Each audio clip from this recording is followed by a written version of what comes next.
Hi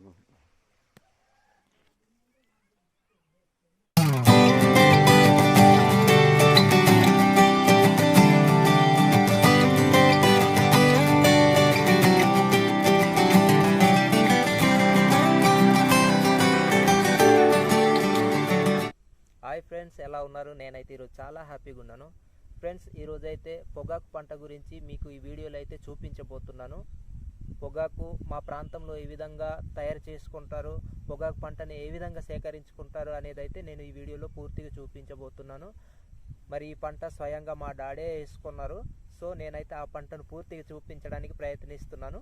so last వరకు చూడడానికి అయితే ప్రయత్నించండి ఫ్రెండ్స్. పొగాకు పంటనైతే మేము ఈ ప్రాంతంలో చేసుకున్నాం. నేనైతే ఆ తోటకి వెళ్తున్నాను. సో తోటనైతే ఫుల్లుగా చూపించడానికి నేనైతే ప్రయత్నిస్తున్నాను.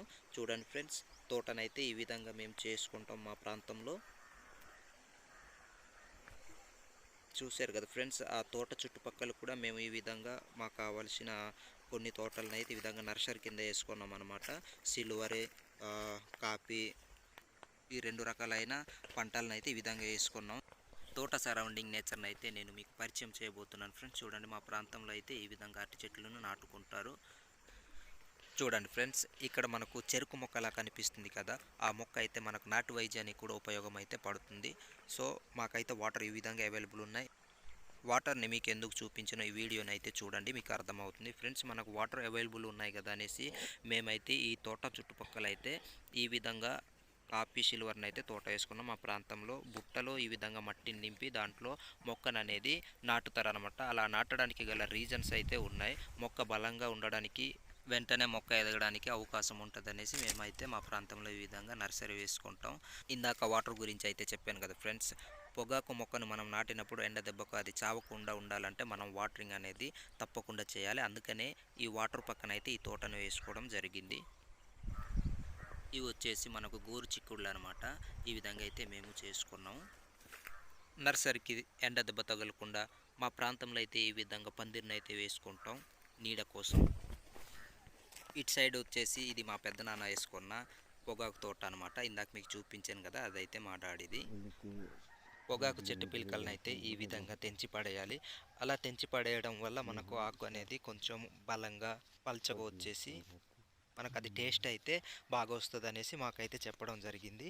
సో మనం ప్రతి ఆకులో పిలకలు అనేది ఈ విధంగా ఉంటుంది.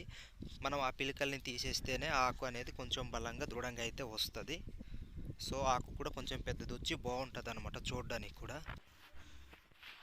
చూసారు కదా ఫ్రెండ్స్, మనకి ఇలా ప్రతి ఆకు దగ్గర ఉన్న పిలకల్ని ఈ విధంగా అయితే తెంచి పడేయాలి.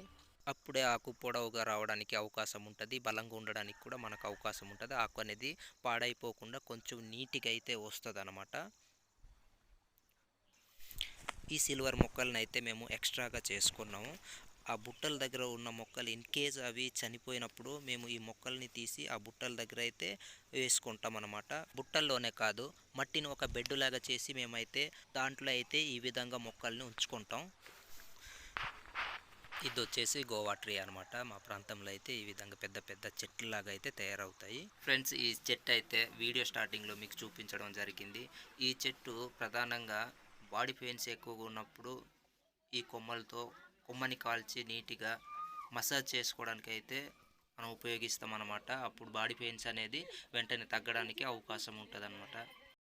ఫ్రెండ్స్, పొగాకు చెట్టుని ఈ విధంగా మనం కింద అడుగు భాగాన్ని అయితే కట్ చేసుకోవాలి. అలా ఎందుకు కట్ చేసుకోవాలంటే మనకు కింద అడుగు భాగం వరకు ఆకులు అనేవి వ్యాపించి ఉంటుంది. దాంతోపాటు పొగాకు చెట్టు అడుగు భాగాన్ని అయితే మనకు తాడుతో కట్టి హ్యాంగ్ చేయాలి. కాబట్టి ఈ విధంగా అడుగు భాగాన్ని అయితే కట్ చేసుకుంటారు.